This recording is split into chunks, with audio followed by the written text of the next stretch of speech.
فرمایا مسلمان کافر کے درمیان فرق کی نماز کے سجدے کا ہے۔ یقین جانو میں آپ سے عرض کر رہا تھا کہ پچھلے ہفتے کی بات ہے، شام کے بازار میں علماء اکرام کا وفد تھا، پیر محمد شاہ صاحب آگے ہم ان کے پیچھے تھے، ایک عورت آ کے سجدے میں گر گئی اور اس نے آ کے یوں کر کے داڑھی کو 2-3 علماء اکرام کو نوچا۔ وہاں کا مندوب کہنے لگا کچھ نہ کہیے گا، کیا آپ سے سوال کرے گی؟ پھر یوں کر کے منہ پر ہاتھ پھیرا، اللہ اکبر، پھر رو کے کہنے لگی لگتا ہے ملک شام میں پہلے دور کی طرح فرشتے زمین پر آ گئے، اللہ اکبر۔ پھر اپنی شامی زبان کے اندر اللہ اکبر جو ہمارا رہبر تھا، جو ہمارا ترجمان تھا، اس سے بات کرنے لگی، یہ کردار تو ہمارا تھا، ہم نے تو اس کردار کا پتہ نہیں کتنے میں سودا کر دیا، مسلمانوں ہم تو اس کردار کو بچا نہ سکے، پاکستان والوں تم تو اس کردار کو بچا لینا۔ میرے عزیزوں ہماری ایک تبلیغ تھی، کوئی زبان سے دعوت نہیں دی گئی، پر میں لباس کی دعوت دینی ہے، اللہ اکبر۔ ایک ہوٹل کے اندر بیٹھے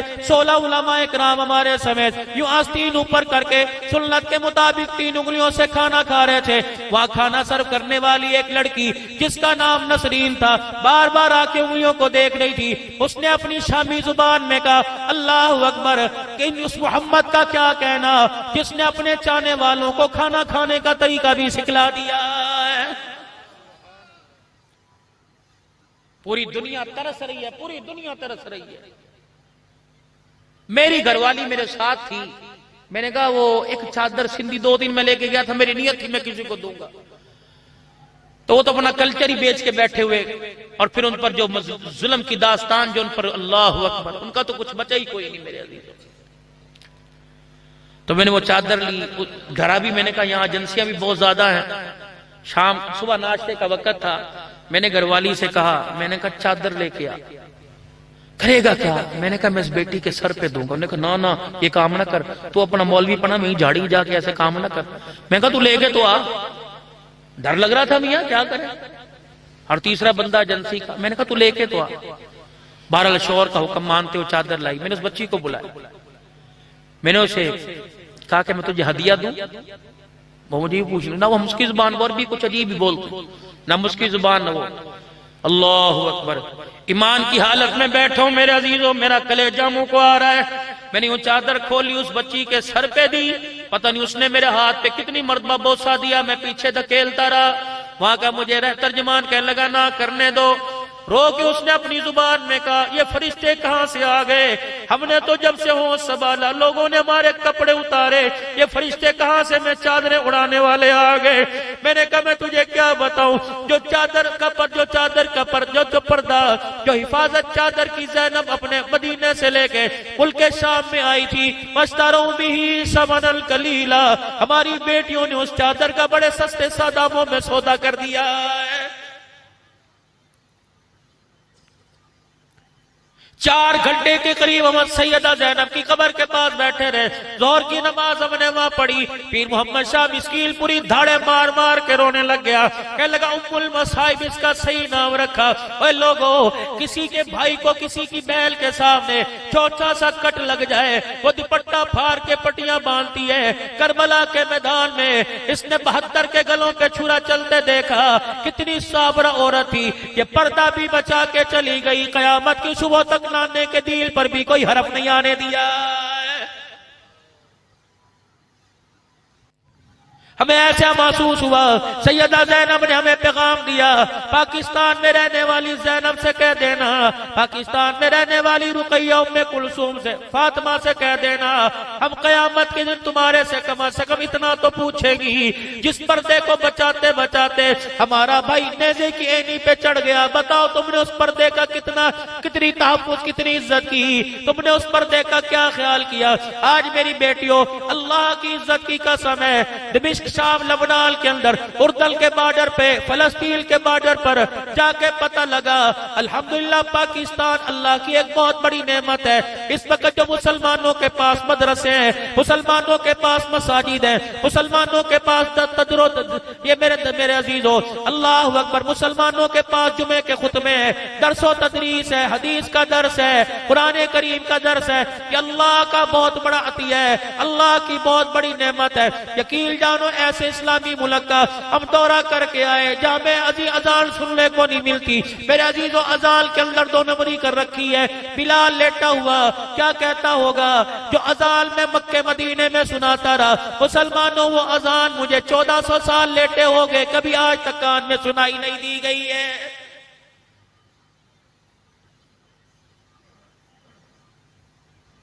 حضرت پیر محمد شاہ صاحب مسکیل پوری نے حضرت حسین رضی اللہ تعالیٰ عنہ کی قبر پہ بیٹھ کے مراقبہ کیا. ادھر حضرت حسین سو رہے, ادھر آپ کا بھائی اللہ اکبر حضرت عباس راہ فرما رہے. تقریباً 55 منٹ تک مراقبہ کرتے رہے. پھر آپ نے زور سے فرمایا اللہ. پھر کا اللہ ہنستے ہنستے کہنے لگے اللہ نے مجھے دکھا دیا دنیا پتہ نہیں یہاں کیا کر رہی ہے. رب کعبہ کی قسم ہے حسین اللہ کو دیکھ رہا ہے. اللہ اس وقت حسین کو دیکھ رہا ہے. قبلی والا حسین کو, حسین قبلی والے کو دیکھ رہا ہے. یہ وہ لوگ تھے فلا تقولوا لمن يقتل في سبيل الله اموات بل احياء ولكن لا تشعرون. یہ وہ لوگ ہیں جو دین اسلام کی خاطر مر مٹے کٹ مرے. اللہ جل شانہ نے ان کے ناموں کو مرنے کے بعد قیامت تک زندہ کیا ہوا ہے.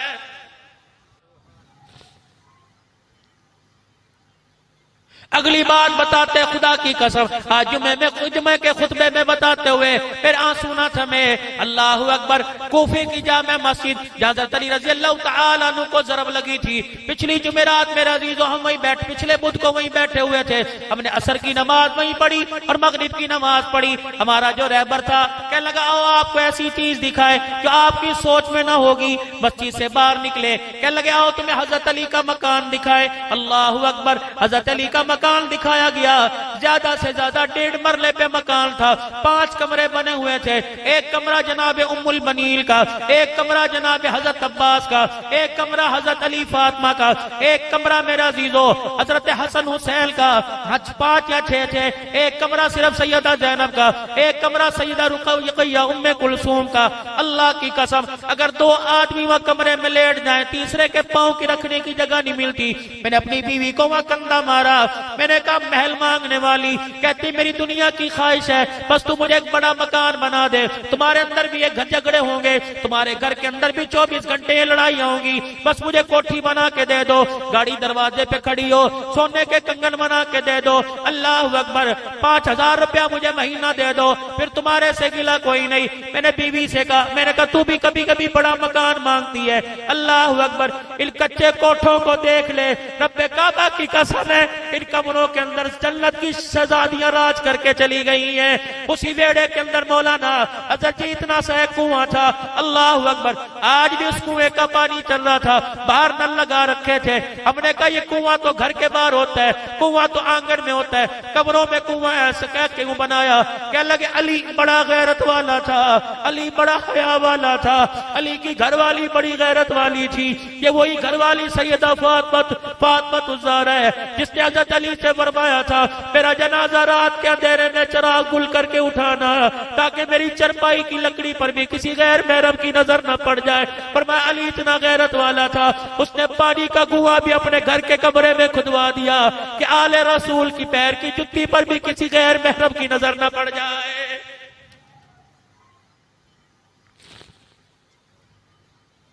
بازاروں میں خریداری کرنے والیوں کیا تمہیں اپنے مردوں پہ بھروسہ کوئی نہیں؟ کیا تمہیں اپنے مردوں پر اعتبار کوئی نہیں؟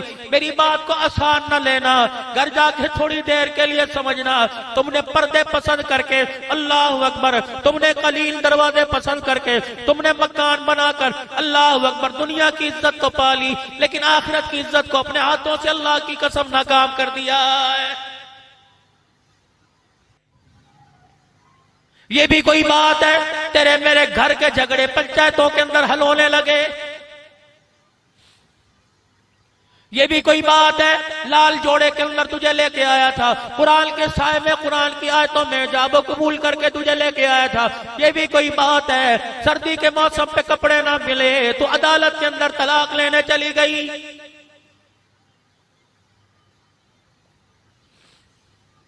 اگر تیرا نام فاطمہ ہے تو اس نام کے کم سے کم غیرت حیا کر لے. کون فاطمہ ہے؟ حضرت علی رضی اللہ تعالیٰ جب سیدہ فاطمہ کی ڈولی لینے کے لیے آئے تھے، رحمت والے نبی صحیح نے سیدہ فاطمہ سے فرمایا تھا، اے فاطمہ تیرے لیے اس شور کا انتخاب ہوا، میں نے وہ لڑکا تیرے لیے پسند کیا جس کا تقوی، جس کی پرہیزگاری، جس کا ایمان پہاڑوں سے زیادہ اونچا ہے. اے فاطمہ علی کا تقوی دیکھیو، علی کے پاس پیسہ نہ دیکھیو. رب اکبر کی قسم ہے، میں محمد کا سونا داماد علی اس وقت جو تجھے لینے آیا ہے، علی کے آج پیر میں جوتا بھی کوئی نہیں ہے.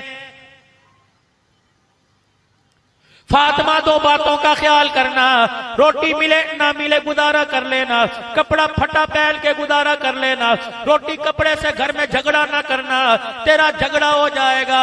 امت کی قیامت کی صبح تک میں محمد کی نبوت والی پگڑی پہ انگلیاں اٹھ جائیں گی. یہی وجہ تھی سیدہ فاطمہ الزہرا نے اپنے آخری لمحات میں، جس وقت جناب علی رضی اللہ تعالیٰ فجر کی نماز پڑھ کے گھر آئے، اما فاطمہ الزہرا گھر کا سارا کام کاج کر رہی تھی. رحمت والے نبی کے پیارے داماد نے اللہ اکبر حضرت فاطمہ سے پوچھا، ساری رات مصلی پہ کھڑی ہو گئی، اللہ اکبر آج تجھے بچوں کی مصروفیت میں، ان کے یونیفارم دھونے اور استری کرنے میں، ان کا لنچ باکس تیار کرنے میں، ان کی ٹیوشن کا بیگ تیار کرنے میں، تجھے نماز کے سجدے کا موقع نہیں ملتا. نبی کے حوض کوثر پہ کیا منہ لے کے جائے گی؟ حضرت علی رضی اللہ تعالیٰ عنہ کی طرف سے پیغام ملا، فاطمہ نماز پڑھتے پڑھتے مصلی پہ گر گئی، بے ہوش نہیں ادموئی ہوئی ہے. اللہ اکبر، ہوش نہیں مدہوش ہے. رحمت والے نبی تشریف لائے، کیا عالم ہوگا؟ بیٹی کا 4 دل کا فاقہ باپ نے سرگودی میں رکھا ہوگا، اس وقت کیا عالم ہوگا جب بیٹی کے سر پہ ہاتھ پھیرا ہوگا. فرمایا فاطمہ پتا کیا بات ہے؟ کب 4 دن ہو گئے پیٹ میں کچھ نہ گیا، جس کی کمزوری کی وجہ سے مصلی پہ کھڑی گر گئی. رحمت والے نبی صلی اللہ تعالی علیہ وسلم ادھر تسلی دے رہے ہیں، اللہ اکبر، ادھر پیار سے سمجھا رہے ہیں. حضرت بلال رضی اللہ تعالیٰ عنہ کے قدموں کی آہٹ اللہ اکبر نبی کے کانوں میں پہنچی. پتہ ہے میرے نبی نے کیا کہا تھا؟ یوں نہیں فرمایا تھا بستر میں لیٹ جا، قضا نماز کر کے پڑھ لیو. یوں نہیں فرمایا تھا میں تیرا ابا تیری نمازیں بخشوا دوں گا. یوں نہیں فرمایا تھا آج نہ پڑھ کل پڑھ لینا. فرمایا فاطمہ یہ بلال مسجد نبوی میں جا رہا ہے، ابھی جا کے اذان دے گا، بلال کے اذان پر میں بھی مسجد میں جا رہا ہوں. اے میری بیٹی تجھے اللہ کا واسطہ، اپنے باپ کی داڑھی کا واسطہ، اے میری فاطمہ اٹھ مصلی پہ کھڑی ہو کے نماز کا سجدہ کر، بھوکی مر جائے صبر کر لوں گا. فاطمہ نماز چھوڑ دے، محمد یہ برداشت نہیں کر سکتا ہے.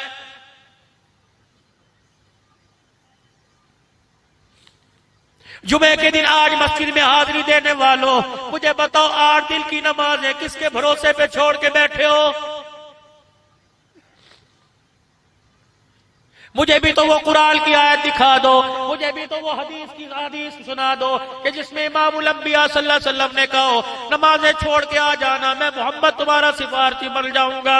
رب کعبہ کی قسم ہے اور میرے عزیزو، اللہ جل شانہ معاف کرنے پر آئے تو پہاڑوں جتنے گناہوں کو معاف کر دے، لیکن پکڑنے پر آ گیا ایک نماز پر سارے عملوں کو ضائع کر کے رکھ دے گا. قبرستان نے سارے نقش مٹا کے رکھ دیے. جاؤ اپنے آبائی قبرستان میں چلے جاؤ، میں تمہیں راول پنڈی نہیں بھیجتا، میں تمہیں پیر محل حافظ آباد نہیں بھیجتا.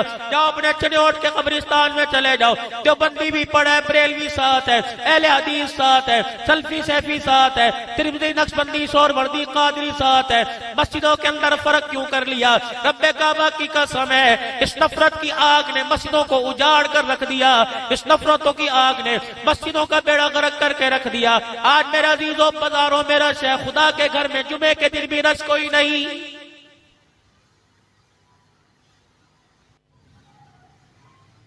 کیا اتنی بخشش آسان ہو گئی؟ کیا اتنا اللہ کی ذات پر میرے عزیزوں بھروسہ کر بیٹھے؟ کیا تمہارے سے اللہ نے رات کے پیر میں وعدہ کر لیا؟ جمعے کے دن آتے ہو، وضو کر کے بیٹھ جاتے ہو، 2 منٹ نماز کے سجدے کا بیٹھ کے انتظار کرنے کی فرصت نہیں ہے. مجھے ایمانداری سے بتاؤ جس رب کے دربار میں آپ میں 2 منٹ نہیں بیٹھ سکتے، وہ پروردگار عالم آپ کو مجھے قبر میں آسانی سے کیسے لیٹنے دے گا؟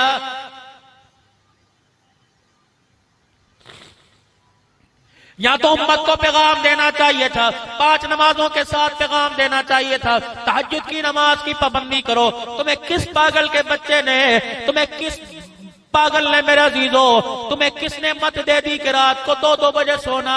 سنو میرے عزیزو، اللہ کا ولی بیٹھا ہوا ہے، ان سے پوچھ لینا۔ امام الانبیاء صلی اللہ تعالی علیہ وسلم نے عشاء کی نماز کے بعد لمبی عبادت کرنے سے، لمبے وظیفے ذکر اذکار سے منع فرمایا۔ فرمایا عشاء کی نماز پڑھ کر جلدی سونے کی عادت ڈالو تاکہ تمہیں تہجد کے سجدے مل سکے، تہجد کے مزے مل سکے۔ میرے عزیزو تہجد کی نماز کبھی پڑھ لیا کرو۔ اللہ تم سب کو توفیق میرے سمیت عطا فرمائے، مجھے بھی اور آپ کو عطا فرمائے۔ میں یوں نہیں کہتا کوئی نہیں پڑھتا، پتہ نہیں سارے پڑھتے ہو، بدگمانی سے اللہ بچائے۔ اگر نہیں پڑھتے تو پڑھنے کی کوشش کرے، اور رات کی تاریکی میں 2 آنسو خدا کے سامنے نکال کر پروردگار عالم کو دکھا دیا کرو کہ تو دنیا داری ہے، یہ تو دوست یار ہے جو تیرے آنسو کی پرواہ نہیں کرتے۔ پروردگار عالم کو رو کے دکھا، رب کعبہ کی قسم وہ کام بنا دے گا جن کاموں کے بننے پہ دنیا والوں نے انکار کر دیا ہے۔ اللہ اکبر۔ حسن بصری رحمت اللہ علیہ رات کو اپنی کھڑکی میں بیٹھے، گھر کی بالکونی پہ بیٹھے، اللہ کو یاد کر رہے تھے۔ خشیت الہی کی وجہ سے آپ کی آنکھ سے آنسو نکلا، آپ کی پلکوں سے لگتا ہوا، آپ کے رخسار سے ہوتا ہوا، داڑھی مبارک کو کراس کرتا ہوا وہ پانی گلی کے اندر جا کے گرا۔